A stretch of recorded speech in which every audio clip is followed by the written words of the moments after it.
Você já reparou que dentro da mesma igreja, sentados nos mesmos bancos, ouvindo o mesmo pastor, recebendo a mesma palavra, tem pessoas que prosperam e pessoas que vivem endividadas a vida inteira? Não é falta de fé. Não é maldição familiar. Não é porque Deus escolheu abençoar uns e não outros.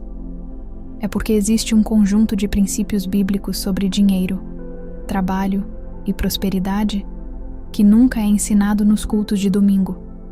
E os poucos que descobrem esses princípios vivem em um nível completamente diferente. Hoje eu vou te mostrar os 7 princípios bíblicos que os prósperos conhecem.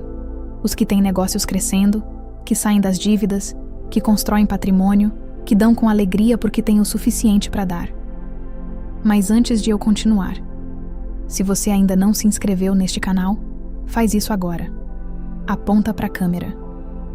Toda semana eu trago conteúdo que vai contra a corrente do que você ouve por aí, tanto na igreja quanto no mundo financeiro. Clica no botão de inscrição, ativa o sininho e vem comigo nessa jornada. Bora? Antes de entrar nos princípios, preciso te dizer uma coisa importante. A Bíblia tem mais de 2.300 versículos que falam sobre dinheiro e posses. Mais do que sobre fé. Mais do que sobre oração.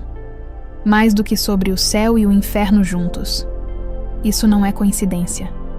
É porque Deus sabia que a nossa relação com o dinheiro revela o que está no nosso coração e também molda o nosso futuro. O problema é que a igreja, por medo do excesso, do materialismo, da teologia da prosperidade distorcida, acabou indo para o outro extremo. Passou a silenciar sobre o tema. Ou pior, passou a ensinar que dinheiro é sujo, que ser pobre é sinal de humildade, que querer prosperar é ganância. E com isso, uma geração inteira de cristãos sinceros ficou sem ferramentas para lidar com as finanças de forma bíblica e prática. Isso termina hoje. Provérbios 23:7 diz: porque como imagina em sua alma, assim ele é. A maioria das pessoas vai à igreja esperando um milagre financeiro do lado de fora. Um emprego que aparece do nada, um dinheiro que cai do céu, uma bênção que chega sem que elas precisem mudar nada por dentro. Mas os prósperos entenderam algo diferente. A transformação financeira começa pela renovação da mente. Romanos 12:2 não foi escrito à toa. Não vos conformeis com este século, mas transformai-vos pela renovação da vossa mente. O que isso significa na prática? Significa que se você cresceu ouvindo dinheiro não dá em árvore, rico é ladrão, nossa família nunca teve dinheiro. Você tem crenças limitantes instaladas que estão sabotando cada oportunidade que chega até você. Os prósperos não esperam a situação mudar para depois pensar diferente. Eles pensam diferente primeiro, e a situação muda como consequência. Dica prática: antes de dormir, por 21 dias, escreva 3 afirmações bíblicas sobre prosperidade. Não como repetição mecânica, mas como declaração de identidade. Quem você é, não o que você quer ter. Agora eu vou falar algo que pode incomodar, mas precisa ser dito. Tem cristão que dá o dízimo há 20 anos e não vê resultado nenhum. E isso gera frustração, dúvida e às vezes até abandono da prática. Mas sabe qual é o erro? Tratar o dízimo como um pagamento para Deus, em vez de tratá-lo como um princípio de gestão financeira. Malaquias 3:10 diz: trazei todos os dízimos à casa do tesouro, e provai-me nisso, diz o Senhor dos Exércitos, se eu não vos abrir as janelas do céu. A palavra-chave aqui é tesouro. Não é só sobre oferta. É sobre honrar com as primícias. Colocar Deus em primeiro lugar financeiro, antes das contas, antes dos desejos, antes dos investimentos. Mas tem um segundo lado que ninguém fala. Os prósperos que praticam o dízimo também são administradores excelentes do restante. Eles não dão 10% e gastam os 90% de forma descontrolada.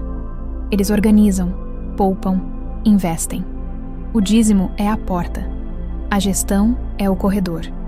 Esse aqui é um dos maiores enganos que a religiosidade plantou na cabeça dos cristãos.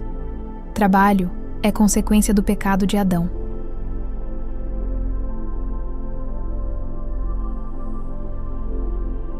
Mentira. Gênesis 2:15. Antes da queda, antes do pecado, antes de qualquer maldição, diz que Deus colocou o homem no jardim para o cultivar e o guardar. O trabalho veio antes do pecado. O que veio depois do pecado foi o suor, a dificuldade, a resistência da terra. Mas o trabalho em si é vocação, é propósito, é adoração. Colossenses 3:23 confirma: tudo quanto fizerdes, fazei-o de todo o coração, como ao Senhor. Os prósperos entenderam que excelência no trabalho é uma forma de glorificar a Deus, que atender bem um cliente é ministério, que entregar um projeto com qualidade é testemunho. Por isso eles não procrastinam com a desculpa de "tô esperando Deus abrir uma porta". Eles trabalham como se dependesse deles e oram como se dependesse de Deus, porque depende dos dois. Provérbios 22:7 é um dos versículos mais ignorados das igrejas brasileiras. O rico domina os pobres e o que toma emprestado é servo do que empresta. Não é metáfora, é diagnóstico. Quando você está endividado, você não é livre. Você acorda pensando na dívida. Você escolhe empregos por causa da dívida. Você não consegue ouvir o chamado de Deus com clareza, porque a voz do credor fala mais alto. Os prósperos tratam a saída das dívidas como missão sagrada, não como conveniência financeira. E como eles fazem isso? Primeiro, param de contrair novas dívidas, especialmente as dívidas de consumo, cartão de crédito, crediário, financiamento de coisa que deprecia. Segundo, criam um plano de ataque, método bola de neve ou avalanche, não importa qual. O que importa é ter um plano e executar. Terceiro, aumentam a renda. Não ficam só cortando gastos. Buscam ativamente formas de gerar mais valor e ser recompensados por isso. Liberdade financeira não é ter muito. É não dever nada. Tem cristão que acha que guardar dinheiro é falta de fé. Se eu guardar, é porque não confio que Deus vai prover amanhã. Mas deixa eu te mostrar o que a Bíblia realmente diz. Provérbios 6:8. Manda o preguiçoso aprender com a formiga. Vai ter com a formiga, ó preguiçoso. Olha para os seus caminhos e sê sábio. Ela, não tendo chefe, nem oficial, nem senhor, prepara no verão o seu mantimento, e na ceifa ajunta o seu sustento. A formiga poupa na abundância para sobreviver na escassez. Isso não é desconfiança em Deus. Isso é mordomia responsável do que Deus deu. José, no Egito, guardou 20% da produção por 7 anos de abundância. E isso salvou uma nação inteira nos 7 anos de escassez. Gênesis 41. Os prósperos não gastam tudo o que ganham.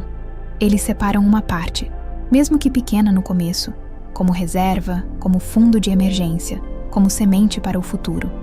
Comece com 10% de tudo que entra. Automatize se possível. Não mexa, deixe crescer.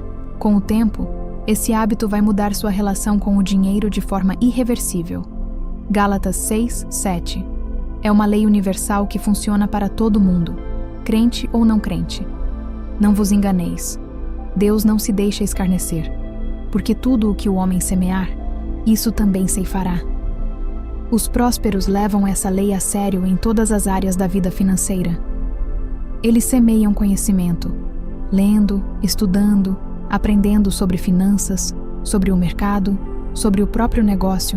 Eles semeiam relacionamentos, conectando com pessoas, servindo sem esperar retorno imediato, gerando valor antes de cobrar. Eles semeiam generosidade, não por obrigação, mas porque entenderam que dar é plantar. 2 Coríntios 9:6 diz: aquele que semeia com abundância também ceifará. Mas tem um lado da semeadura que ninguém quer ouvir. Você também colhe o que semeia de ruim. Se você semeia preguiça, colhe pobreza. Se você semeia desonestidade, colhe perda de reputação. Se você semeia gastos impulsivos, colhe dívidas. A lei é neutra. Ela não julga, ela simplesmente funciona. Os prósperos escolhem conscientemente o que plantam todos os dias. Esse 7º princípio, É o que diferencia o cristão próspero do simplesmente rico. Mateus 6,33 diz algo que parece simples, mas é revolucionário. Buscai primeiro o reino de Deus e a sua justiça, e todas estas coisas vos serão acrescentadas. Os prósperos não perseguem dinheiro como fim, perseguem propósito, e o dinheiro vem como consequência. Quando você constrói um negócio para resolver um problema real na vida das pessoas, você atrai clientes fiéis. Quando você trabalha para deixar a vida do outro melhor, você se torna indispensável. Quando você vive com integridade, sua reputação vale mais do que qualquer campanha de marketing. Luiz, empresário cristão, me contou uma vez: no dia que parei de perguntar como eu ganho mais e comecei a perguntar como eu sirvo mais, meu negócio dobrou em 8 meses. Não é magia, é alinhamento. Quando seu trabalho está conectado a um propósito maior do que o seu próprio bolso, você opera em outro nível. Você tem energia que não acaba. Você atravessa crises que outros não atravessam. Você inspira pessoas que outros não inspiram. E sim, você prospera de uma forma que vai além do material. 1. A prosperidade começa na mente. E a mente precisa ser renovada. 2. O dízimo não é imposto. É o começo de uma gestão com Deus no centro. 3. Trabalho é adoração. E excelência no trabalho é testemunho. 4. Dívida é escravidão. E sair dela é missão sagrada. 5. Poupar é bíblico. A formiga e José nos ensinaram isso. 6. Você sempre colhe o que semeia. Escolha bem suas sementes. 7. Propósito maior que lucro. Busque o reino primeiro, e o resto vem. Eu quero te fazer uma pergunta antes de terminar.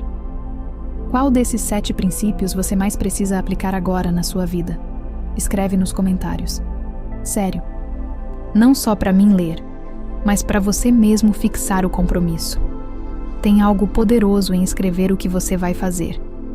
E se esse conteúdo fez sentido para você, primeiro, se inscreva no canal se você ainda não fez isso. Toda semana tem vídeo novo sobre fé, propósito e finanças bíblicas, sem enrolação, sem jargão religioso vazio. Conteúdo que você consegue aplicar na segunda-feira de manhã. Segundo, compartilha esse vídeo com aquele amigo ou familiar que está na luta financeira e precisa ouvir isso. Às vezes, uma palavra no momento certo muda tudo. Terceiro, assiste o próximo vídeo que vai aparecer na sua tela agora. Eu preparei algo especial chamado A Oração de 21 Minutos que pode mudar sua vida financeira para sempre. E é a continuação natural e poderosa do que você acabou de aprender aqui. Porque de nada adianta conhecer os princípios sem colocar Deus no centro de cada passo. Não pula esse vídeo. Obrigado por ter chegado até aqui. Isso me diz muito sobre quem você é. Uma pessoa que leva seu desenvolvimento a sério. Deus cuida de você. E você cuida do que Deus colocou nas suas mãos. Até o próximo vídeo.